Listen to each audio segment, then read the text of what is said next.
Bonjour, bienvenue sur ma chaîne. Alors aujourd'hui je suis là pour vous présenter... Mais non, c'est pas ce qu'on va vous présenter. Je vais vous présenter... ceci, cette petite bébête. Voilà. Cette petite bébête. Alors ça, qu'est-ce que c'est?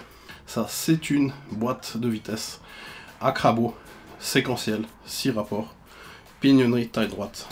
Enfin, pour être précis, celle-ci, comme vous pouvez le voir, n'a pas encore son arbre de sortie. Donc c'est une boîte vide. C'est une boîte qui m'a été expédiée par Sadev. Donc voilà. Parce que j'ai décidé d'équiper ma MX5 d'une boîte de vitesse séquentielle. Parce que les boîtes de vitesse séquentielle permettent de supporter des puissances admissibles bien plus élevées que les boîtes standards. Alors celle-ci, donc, je l'ai reçue pour l'instant sans les internes. C'est la boîte, je l'ai eu pour pouvoir faire l'adaptation de la boîte de vitesse avec hop, la boîte de vitesse qui est ici, donc sur mon établi. Donc cette boîte de vitesse, c'est la boîte de vitesse origine de ma MX5. Je vais la prendre, hein. Je vais faire très simple, hein, pour adapter une boîte de vitesse séquentielle comme celle-ci sur je sais plus où mettre, hein, sur n'importe quel véhicule. Vous prenez la boîte d'origine qui est là, par exemple, hein, et vous la coupez. Enfin, vous la coupez, on la met, je vais mettre ça au passage. Alors, on prend la boîte de vitesse d'origine qui est là, on la met sur une fraiseuse, on fait fraiser la boîte de vitesse parallèle là au plan de joint, donc on fraise le tout. On fait une platine adaptatrice entre la boîte Sadev et la boîte de vitesse, donc la cloche de la boîte de vitesse d'origine. Et Sadev, sur vos indications, va faire un arbre d'entrée de boîte 100% sur mesure pour s'adapter avec la boîte Sadev sur votre moteur, quel qu'il soit, hein. Ces boîtes de vitesse de type séquentiel peuvent être montées sur un peu tous les véhicules. Donc cette boîte, c'est une version longue, SCL 8217, spécial Ford. Donc ici, la sortie de la boîte de vitesse, c'est pour un arbre de transmission de type Ford. Ford Sierra par exemple, voilà. Donc tout ce qui est Ford, ça ira très bien dessus. Ford Capri, Lotus Super 7, Caterham, voilà, tout ce qui est moteur avant, boîte, propulsion avec un pont à l'arrière, ça fera super bien le boulot. Chez Sadev, ils ont une deuxième version de cette boîte de vitesse, donc ils ont une version courte qui est plus adaptée pour les BMW, qui a une sortie spéciale pour brancher les arbres de transmission BMW. Comme elle est un peu plus courte derrière, elle a la sortie triple, donc ceux qui connaissent les BMW, la pièce à 3 trous, avec le centreur qui vient au milieu, donc de BMW. Alors vous pouvez mettre ça sur BMW, vous pouvez mettre ça sur un peu toutes les voitures que vous voulez. De toute façon, hein, c'est universel, hein, ça se monte un peu sur tout. Donc Sadev vous fait les arbres d'entrée de boîte sur mesure, avec ce que vous leur demandez, hein, la longueur que vous voulez, les cannelures que vous voulez. Si vous voulez mettre des embrayages avec des cannelures spéciales, des choses un peu spéciales, plus longs, plus courts, tout ce que vous voulez, ça vous fait tout cela sur mesure. Quant à moi, ce sera pour une MX5. Donc pour la MX5, hein, je vais couper là, faire une platine d'adaptation ici entre la boîte de vitesse Sadev et entre la boîte de vitesse ici. Je vais souder le tout ensemble, boulonner ici sur la face avant. Voilà, si vous voyez ici, donc si vous voyez ici, vous avez ici tous les trous de fixation de la boîte de vitesse, hein, tout ça là, vous voyez les trous là, hein. Ici il y a l'arbre qui sort. Vous pouvez encore avoir des butées hydrauliques pour ceux qui souhaitent utiliser des butées hydrauliques. Mais chez moi, sur la MX5, comme la cloche est très longue, je vais installer donc tout le système de cloche d'origine Mazda MX5 avec le système d'embrayage d'origine Mazda MX5, donc je n'en aurai pas besoin. Voilà pour ce qui est de l'adaptation de la boîte de vitesse, hein. Alors parlons un peu de ce que c'est qu'une boîte de vitesse séquentielle 6 rapports et qu'est-ce qu'il y a à l'intérieur. Alors qu'est-ce que ça fait surtout une boîte de vitesse séquentielle 6 rapports sur un véhicule? Eh bien je vais vous mettre ici une boîte séquentielle 6 rapports, ça fait ça.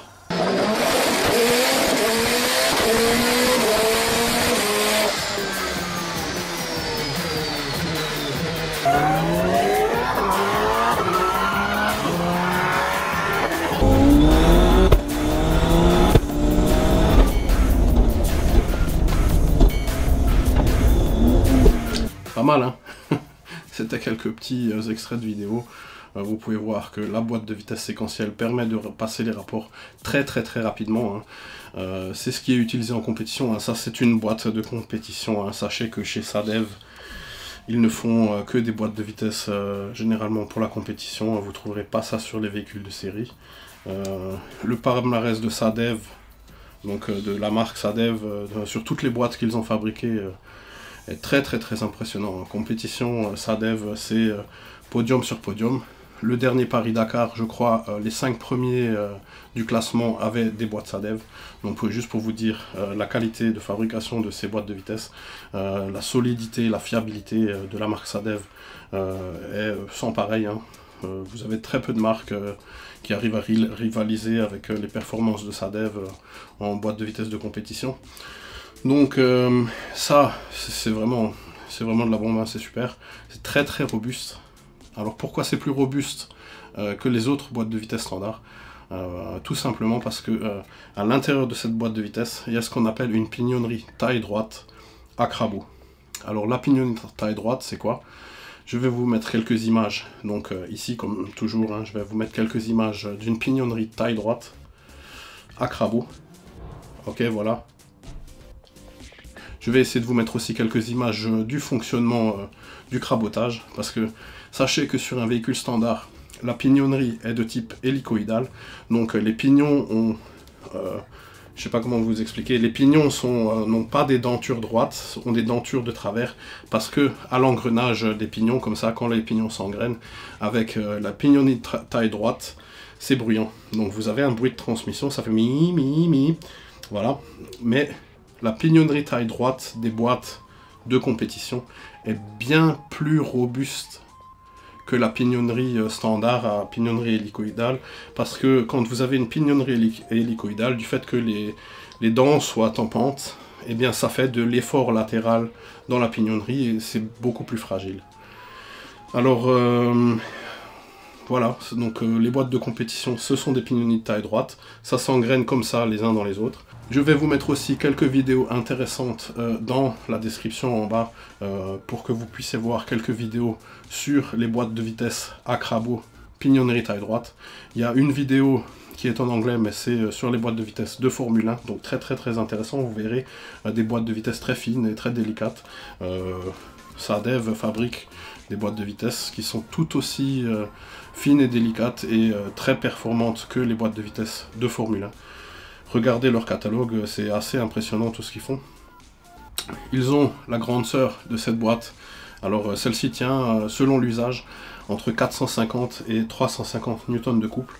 Parce que selon les disciplines, vous avez plus ou moins d'impact dans la transmission, plus ou moins de force qui s'exerce dans la boîte de vitesse.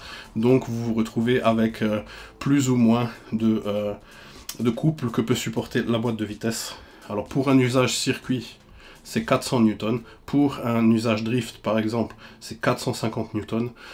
Ce qui est déjà pas mal du tout. Je vais pouvoir mettre un moteur de 400-500 chevaux sans problème sur cette boîte de vitesse, sans qu'elle casse, et en restant toujours très fiable. Donc voilà pourquoi j'ai choisi une boîte de vitesse à crabeau pignonnerie taille droite. C'est pour sa capacité à pouvoir supporter des puissances beaucoup plus élevées que la normale.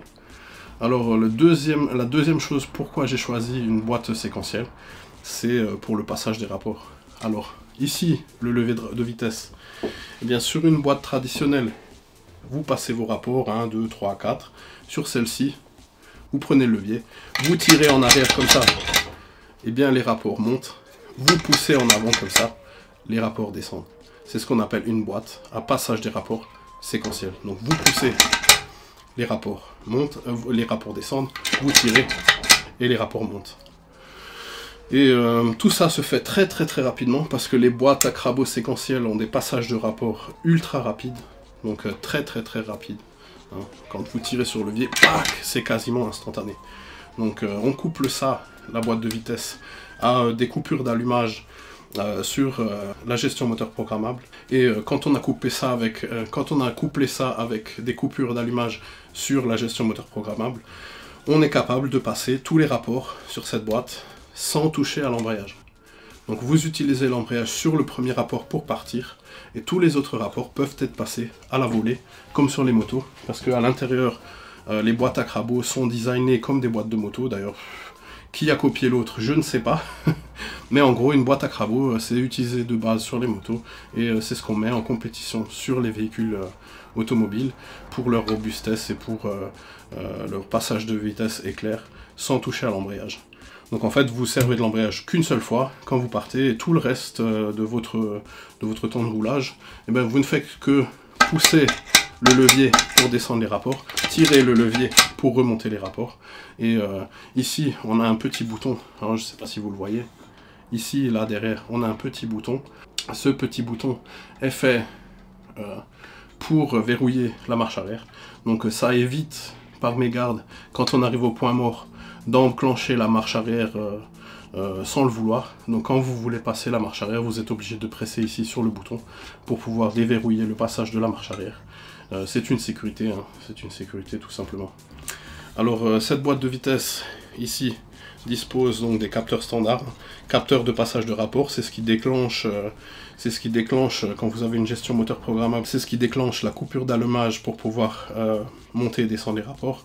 Et ici, c'est le témoin de marche arrière. Donc quand vous enclenchez la marche arrière, il y a le témoin de marche arrière, comme sur toutes les boîtes, hein. Il faut quand même l'avoir, hein, c'est quand même mieux. Et ici, à l'arrière, ici, là, vous ne le voyez pas, je vais essayer de vous le montrer. Donc ici, à l'arrière, là, hein, vous avez normalement, quand toute la pignonerie sera en place, ici, il y aura un capteur de détection de position des rapports, donc quel est le rapport engagé, et vous pouvez, SADEV vend avec ces boîtes des afficheurs de vitesse engagée.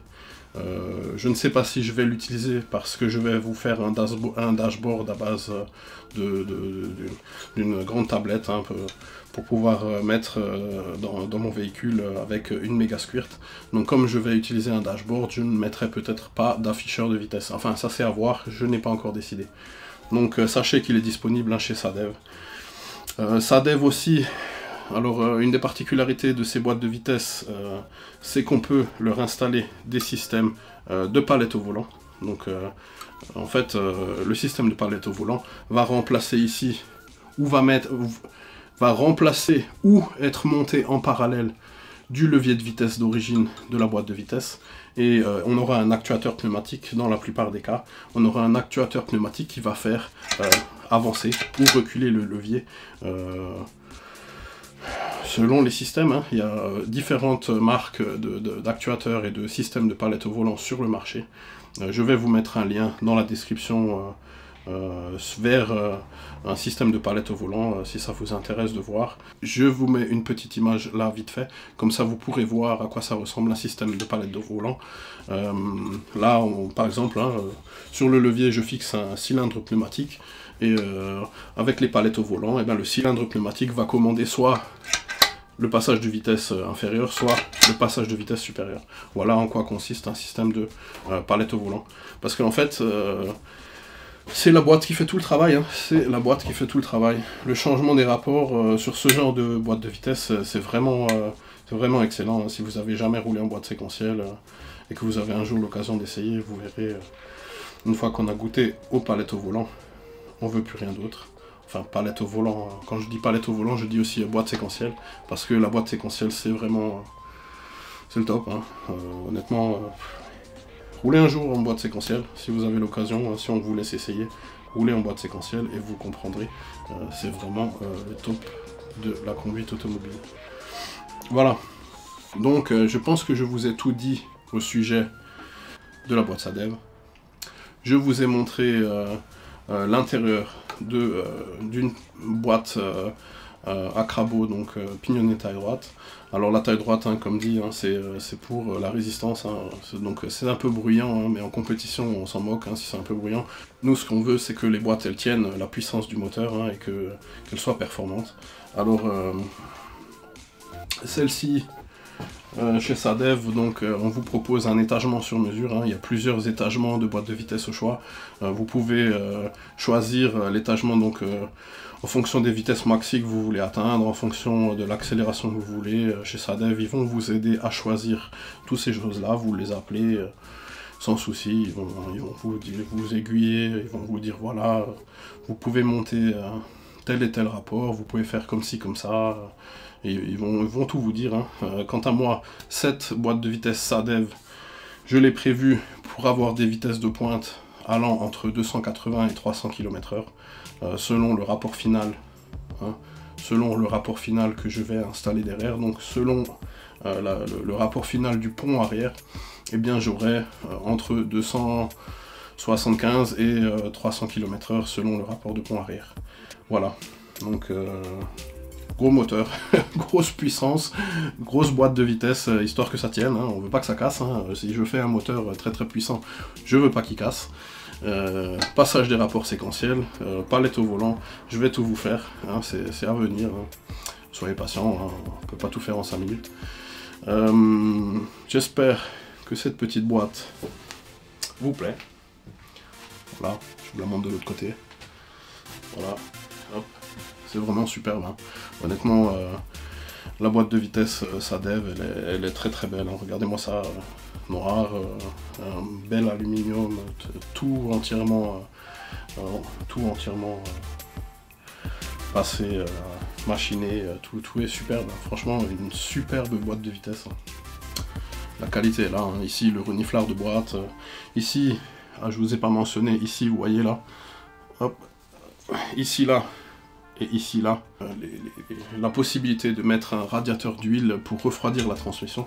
Si jamais vous envoyez vraiment énormément sur circuit, ou si vous avez des sessions très longues de roulage vraiment très intensif avec un moteur très très puissant, pour maintenir une température d'huile acceptable et que la lubrification soit nickel, et eh bien vous avez la possibilité donc sur la boîte ici là de brancher donc un radiateur d'huile. Voilà, alors ici hein, et là vous branchez un système de radiateur d'huile avec une petite pompe électrique de circulation, et donc ça va faire circuler l'huile de votre boîte de vitesse dans un radiateur, et vous êtes sûr que la lubrification soit toujours optimale, qu'il n'y ait pas de surchauffe de votre huile de boîte. On a vu ensemble la boîte de vitesse 6 rapports séquentiel SADEV. Donc voilà, j'espère que la vidéo vous a plu, hein. Si la vidéo vous a plu, comme d'hab, mettez des pouces vers le haut. Si la vidéo ne vous a pas plu, mettez des pouces vers le bas. Moi j'espère que la vidéo vous a plu. Je vous dis à une prochaine fois. Ciao, bye bye.